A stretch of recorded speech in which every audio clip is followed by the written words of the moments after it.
Hi everyone, my name is Anne. Welcome back to Art on the Creek. You've joined me in my home studio here on Saturday for another review. Now, I've been really intrigued lately by gouache, and I think a lot of you might be too because Daniel Smith just came out with a new line. However, maybe you're not willing to spend that much to see if it's something you're really interested in.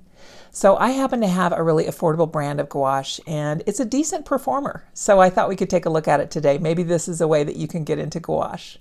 Are you ready? Let's take a look at the Art Philosophy set of gouache.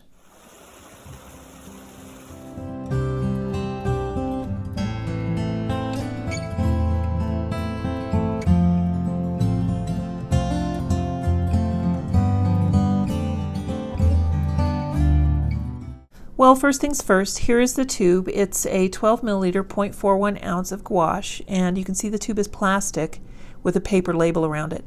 When I first opened these and squirted it out on my palette, I got nothing but binder and a little bit of pigment. So you just have to go in and stir it up. I'm just using a narrow paintbrush and using the back end of the paintbrush. So you can mix it up. It's a minor inconvenience. You can mix it. I did find with a couple of the colors, when I went in again the next day to use them, I had to mix them yet again. So some of them don't stay mixed very well. That's not unique to this brand. I've had to do that. I have not really had to do it too often on professional quality materials, but I did have to do it on every single one of these paints. When I first got this set about 2 years ago, it did come with a white. The white I'm using today is a Holbein Artist Gouache. It's a professional quality gouache, and I got a really big tube of it. I have a 60 milliliter tube of that one because I go through gouache. I do use it quite a bit. And I would say that if you're getting ready to get into gouache and it's something that you like, if you're going to get a larger tube, I would say go ahead and get white in that larger tube. Now, it doesn't have to be professional quality unless you decide that's something that's really important to you. As far as light fastness goes, we'll get into that in just a minute, but you see I had to redo the brown there because it came out so sheer at first, even after mixing. You can see the opacity in these is really not bad. This is just straight out of the tube, only enough water added to get it to move. And I was really impressed with a lot of these colors. Here's a still photo of that because I realized I skipped the orange. Sorry about that. I just kind of stuck it on the bottom there in between the black and the brown, the bottom right. So I was really impressed with the ability of these paints to lay down pigment in a good opaque fashion. Now here I'm using a mixture of paints from the palette that I had set up yesterday. This is basically ultramarine, burnt sienna, and a little bit of crimson. And I'm just establishing the background here. And what you can see is I've watered it down, and you can definitely do this with gouache. You can water it down to get a more transparent consistency, but it will always dry matte. It's not going to have that translucent quality that watercolor has. And the other thing that I have found with this gouache is it reactivates exceptionally easy.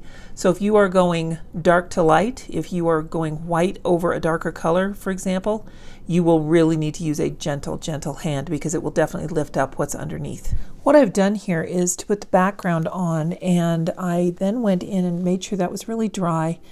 And I did my drawing with a Stabilo All pencil. It is water soluble, so all of those lines will just work in with the design and not be part of the picture at all. If you're using gouache, the thing to remember though is if you're going to do pencil lines at first, as soon as you paint over it, you will lose your pencil lines. So I like doing a background and then drawing on top of that with a water soluble pencil. Gouache is a slightly different animal than watercolor. You'll see I'm going in with my mid-tone values first, and then I will go in and add the darks and lights around that. And for watercolor, we always work light to dark. The reference photo that I'm using today is from Pixabay, and I picked this because some friends of mine and I have a little art challenge that we do, and our challenge this time was to do fruit in a clear glass bowl. And this was really pushing my envelope. So I am bearing my soul here with you for this review, but I did want you to see how the gouache performed. So we'll continue here. I've gone in now and I have my medium and dark layers done. And now I'm just mixing some of that Holbein white gouache with the pile of red I have on my palette, the crimson shade. Excuse me, that's not crimson. It is the vermilion shade. And just getting those highlights in there. I like to save the high highlights of white for the very end. This painting, it was fun to do. Gouache is just something that I'm entirely not used to, but I really see where it has a huge appeal. And to be honest, These paints were fun to work with. I really enjoyed their coverage. I enjoyed how easy they were to spread around. I have a lot to figure out about how much to have on your brush, and big tip I can give you is you don't need to squirt out that much on your palette. I feel like I have a lot of paints on that big butcher tray palette there that will ultimately just all get mixed together and be backgrounds for several different gouache paintings. I definitely recommend using a larger white palette for this because you will be doing some mixing. The white gouache that you use, make sure your brush is very, very clean before you dip into it because it gets contaminated extremely quickly. And you can't really wipe it out like you can watercolor. So it's just, you're dealing with a wet medium. There was a lot here that had a bit of a learning curve for me, but as gouache, I feel like if I'm going to start to get interested in gouache and I had fun using this set, maybe you will too. So I don't know. I'm probably not going to invest in some professional quality gouache just yet until I go through this set just to make sure that it's something that I want to continue to do. The thing that I really love are the national park posters from the 1930s. Here's an image over here to the right. You can see the kind of art that I'm referring to. I just love the bold designs, the graphic nature of it, and that is exactly where gouache is meant to shine. I'm really kind of enamored also with a lot of comic book art, things that appeared in the 1950s where you had robots invading the earth, all that kind of stuff. I enjoy that kind of artwork. Superhero art, all of these kinds of things, cartooning, I really enjoy, and I think that gouache is a fun medium to explore for that purpose. So that's why I wanted to get into this a little bit. A lot of the working properties of gouache are very similar to techniques that we use in watercolor.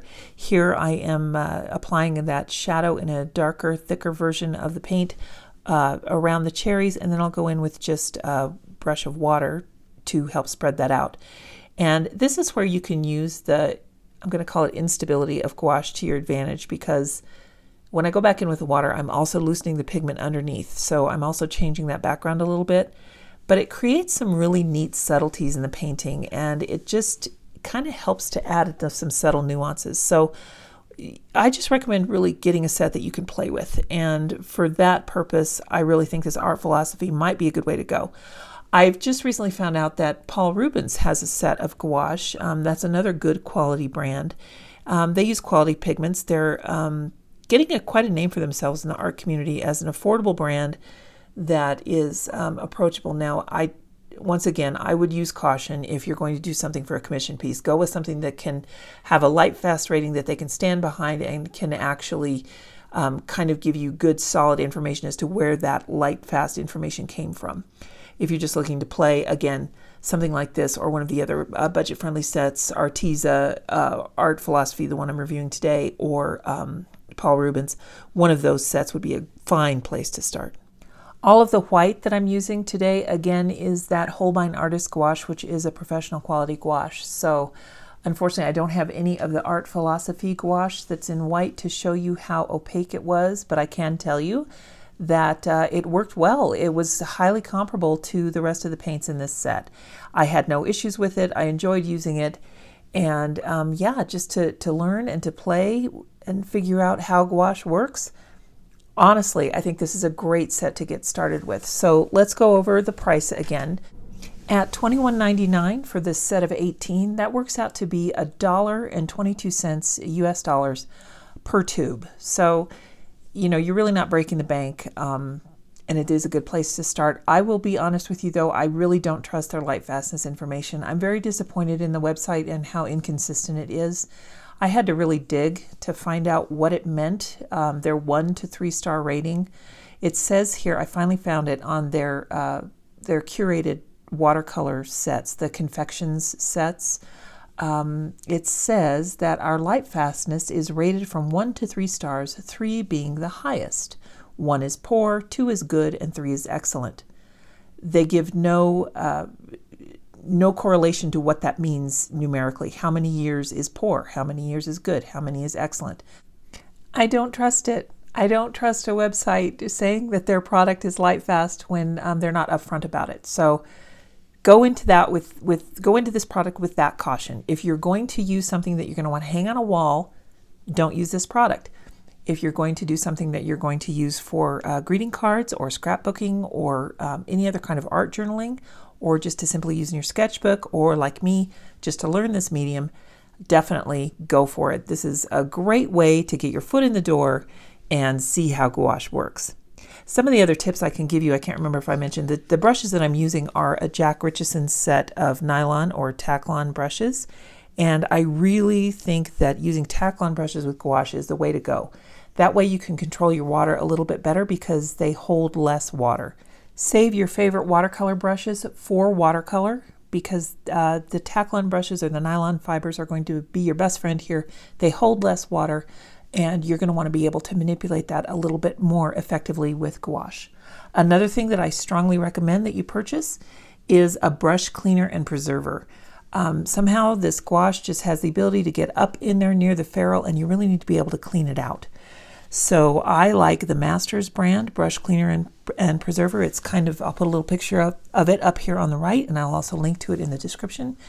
It is kind of like saddle soap. It just works really, really well for cleaning your brushes and preserving them.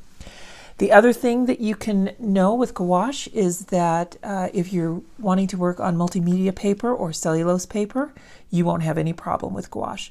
Even though you can use this medium the same way that we use watercolor, where you have the wet on wet techniques and the pigments flow and blend together, you can do that. But where gouache functions best is like I'm doing it today, where you're just layering the colors over one another.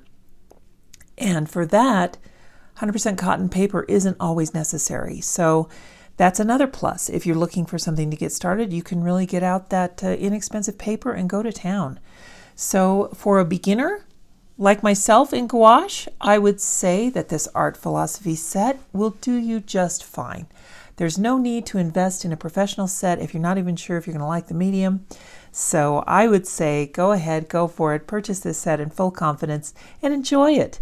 The thing that I imagine you're going to run out first, again, is the white. So be prepared. If you are in love with gouache, that would be the way to build your set. There's a lot of professional brands where you can get into a set with just the basic colors, because you really do have a full mixing range too. So once you're done with your art philosophy white, then go out and get either a professional white like I did, or a professional mixing set, and then you can gradually segue into that if you really decide that gouache is something you want to do. Okay guys, thanks for joining me today. I hope you enjoyed this review, and forgive me for my painting of this bowl of cherries. If life is just a bowl of cherries, why am I always in the pits? That was Irma Bombeck. And this painting might be in the pits, but the review, I was very happy with these paints. And I hope you guys had a good time watching this today. Thanks for joining me. Take care. We'll see you next time on Art on the Creek. Bye now.